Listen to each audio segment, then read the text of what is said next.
জয় হিন্দ, বন্দে মাতরম। বন্ধুগণ নমস্কার, সবাইকে আমার অকৃত্রিম হৃদয়ের অফুরন্ত ভালোবাসা জানিয়ে আমার ক্ষুদ্র রিয়াকশন ভিডিও আমি শুরু করছি। বন্ধুগণ, আমি মনোজ মজুমদার, আপনারা দেখছেন আমার ইউটিউব চ্যানেল মনোজ মজুমদার। বন্ধুগণ, আজ এখনকার আমার রিয়াকশন ভিডিওটি হলো ভারতবর্ষের স্বাধীনতা। এই ভারতবর্ষের স্বাধীনতা নিয়ে পাকিস্তানের মোল্লারা সাধারণ মানুষ কি বলছে আজ দেখছি। তারা সত্য ইতিহাস বলতে শুরু করেছে।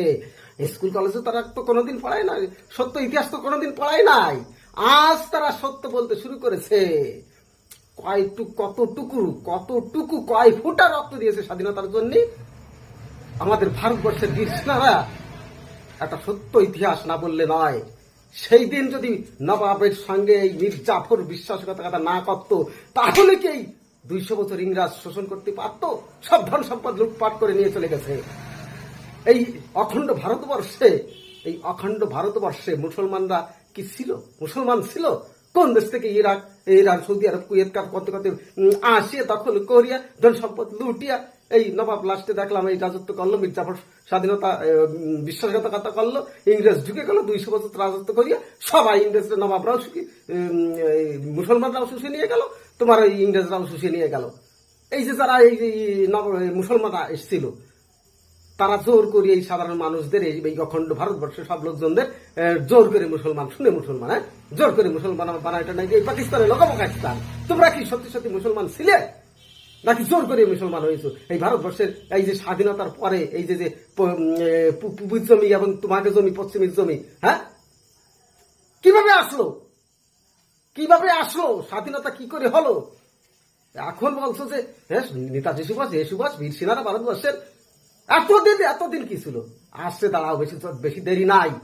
এমনি তো ব্যাপার তো উঠে গেছো, গুগলে সার্চ করলে, পাকিস্তানের থেকে কোনো জায়গাতে সার্চ করলে দেখায় কি ইন্ডিয়া।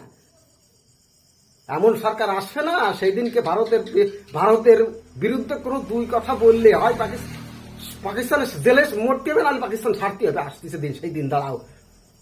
আসুন দেখি স্বাধীনতার জন্য, স্বাধীনতা দিবস বলে স্বাধীনতার জন্য এই কি বলছে পাকিস্তানের লোকজন, সাধারণ মোল্লারা, সাধারণ পাবলিক। আসুন ভিডিও করছি শুরু, আর রিয়াকশন দিতে শুরু করি। ভিডিও করছি। असल जो आजादी के मजाक थे वो आजाद हिंद आर्मी थी। अच्छा। हाँ, उन्होंने मतलब हमें आजादी दिलवाई। तो जिनको लीड शायद नेताजी बोस। हाँ, सुभाष चंद्र बोस, वो लोग जो थे वो आजादी के मुजाहिद थे। तो ये जो मुस्लिम लीग थी, ये तो इंतशार इन्होंने पाया, ये तो मतलब आजादी के मुजाहिद क्या है, इन्होंने मुल्क को तबाह करने वाले हैं, पंजाब को तबाह करने वाले हैं। वो तो हमारे हिस्ट्री में, हमारी बुक्स में हमें नहीं बताया जाता। ये तो आपसे मैं सुन रहा हूँ, या थोड़ा बहुत इंटरनेशनल अफेयर पढ़ता है तो उसे आइडिया आता है। अदरवाइज यहाँ पे तो हीरो जो बताए जाते हैं, नहीं, यही तो बात है ना, असल हीरो बताए नहीं जाते। हाँ, वो हीरो थे जिनकी वजह से शादी हुई। मोदी को उसकी आवाम खुश है।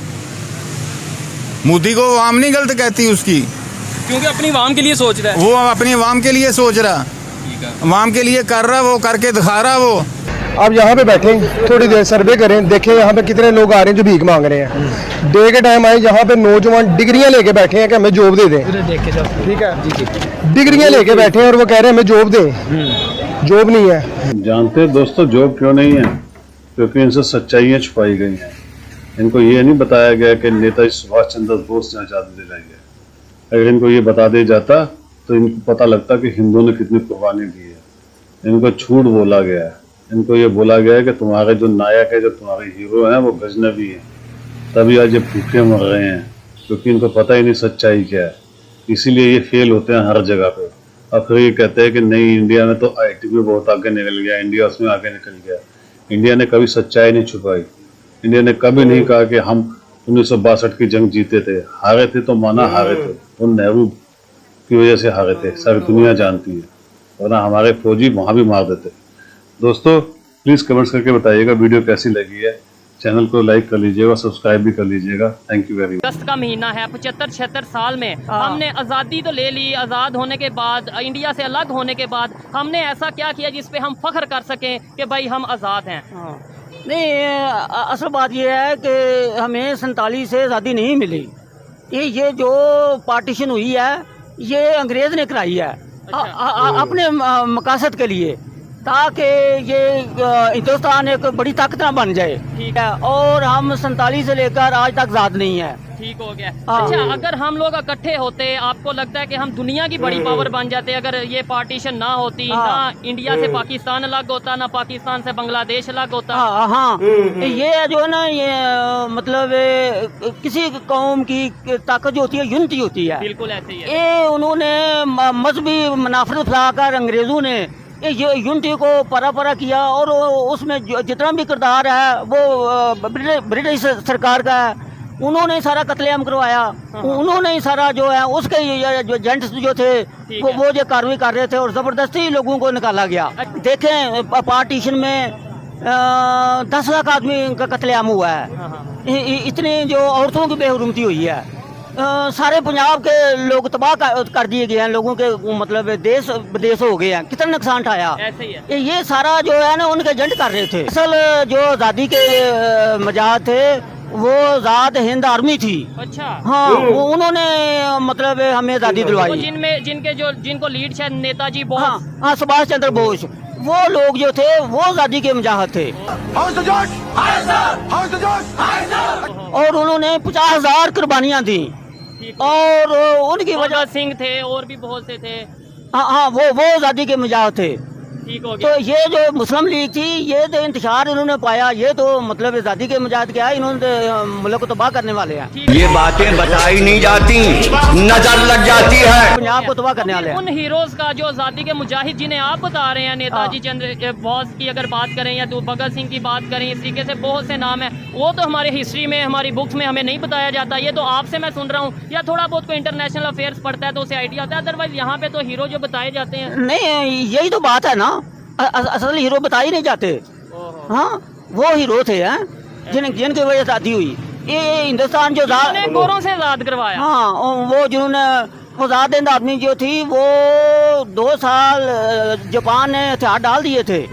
वो 2 साल बाद उन्होंने हथियार डाले। वो भी वो जो है ना, जो जहाजों का उनको पास तोड़ नहीं था। बाकी वो तो फतवात कर रहे थे, इनको खदेड़ कर रख दिया था।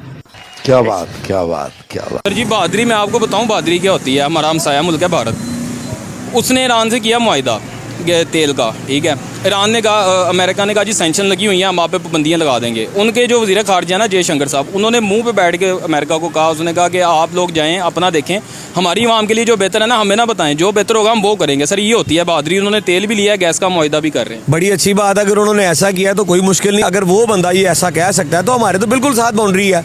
हमें तो उसके साथ पहले मुआहिदा करना चाहिए था, as a Muslim, as a हमसाया, हर तरह। अगर इंडिया कर सकता है तो हमारे हुक्मरानों को भी चाहिए कि ये इस मुआहिदे को आगे बढ़ाएं। सर, मैं तो सिर्फ बहादुरी का फ़र्क बताया कि वो होती है बहादुरी। नहीं, वो बहादुर आदमी है जी। अगर उन्होंने ऐसी बात उनके मुंह पे कही है, जलवा है हमारा।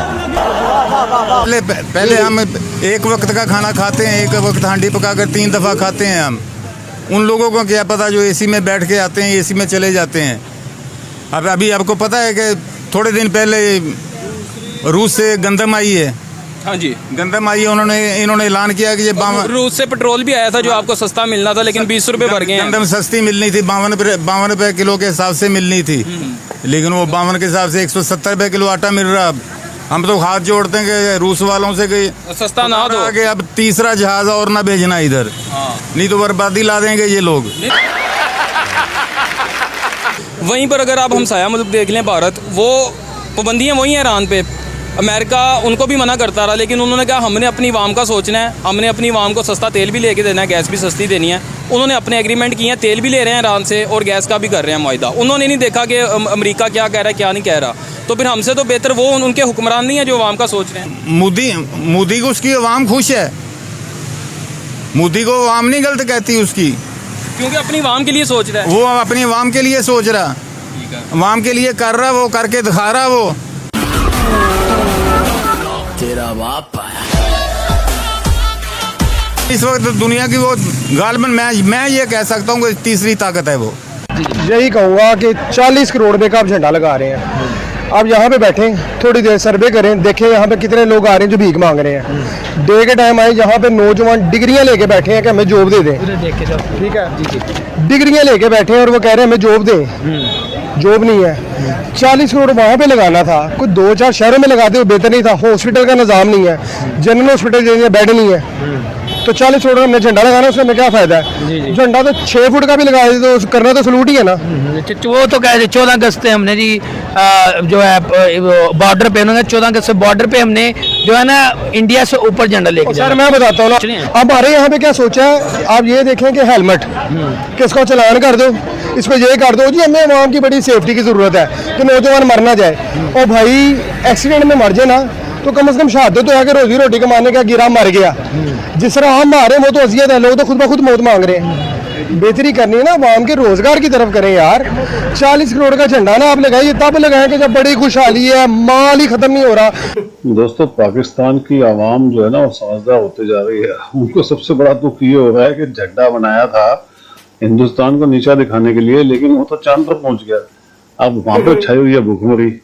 अब उनको ये भी लग रहा है कि झंडा बना के भी हम ऊंचा नहीं जा सके, तो आवाम के लिए झंडा बनाना, आवाम के लिए झंडा बनाया क्यों?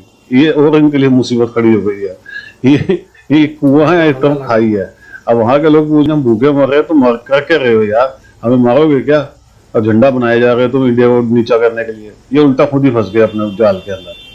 तो दोस्तों, ये ऐसे ही लोग हैं, ये अपनी ना अकड़ दिखाने के लिए ना दुनिया को मार सकते हैं, अपने लोगों को मार सकते हैं। इनका ये इनका प्रीत है।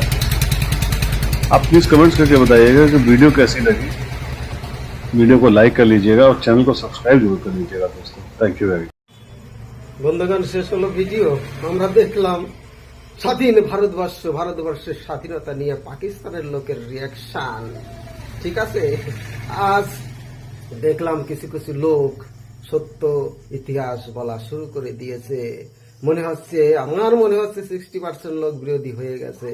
ক্ষমতায় খুব তাড়াতাড়ি বিরোধী এক নেতা আসবে, প্রধানমন্ত্রী হবে। এই অখণ্ড ভারতবর্ষে ভারতের বিরুদ্ধে যদি কেউ দুই কথা বলে, তার কিন্তু হয় পাকিস্তান ছাড়তে হবে, না হলে জেলে পস্তাতে হবে।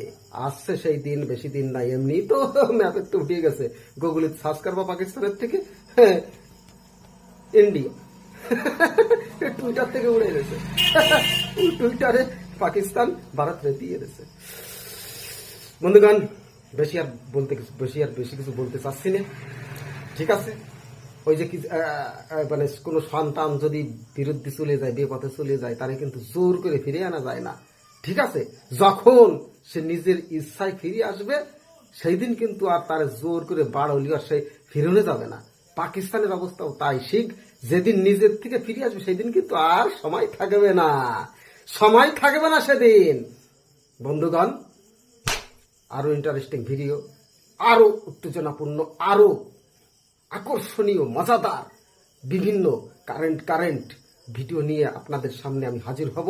আপনাদের আনন্দ দেওয়ার চেষ্টা করব। আপনারা শুধু আমাকে সাবস্ক্রাইব করে বেল আইকন দাবাতে ভুল করবেন না। আমাকে সহযোগিতার হার বাড়িয়ে দেবেন, লাইক করবেন, কমেন্ট করবেন, শেয়ার করবেন। আসছি, ভালো থাকবেন, সুস্থ থাকবেন। পরের ভিডিওয় আবার মিলছি। জয় হিন্দ, বন্দে মাতারম। আসছে 15 আগস্টের আগাম প্রীতি শুভেচ্ছা অভিনন্দন জানিয়ে আমার ভিডিও আমি এখন শেষ করছি। জয় হিন্দ, বন্দে মাতারম।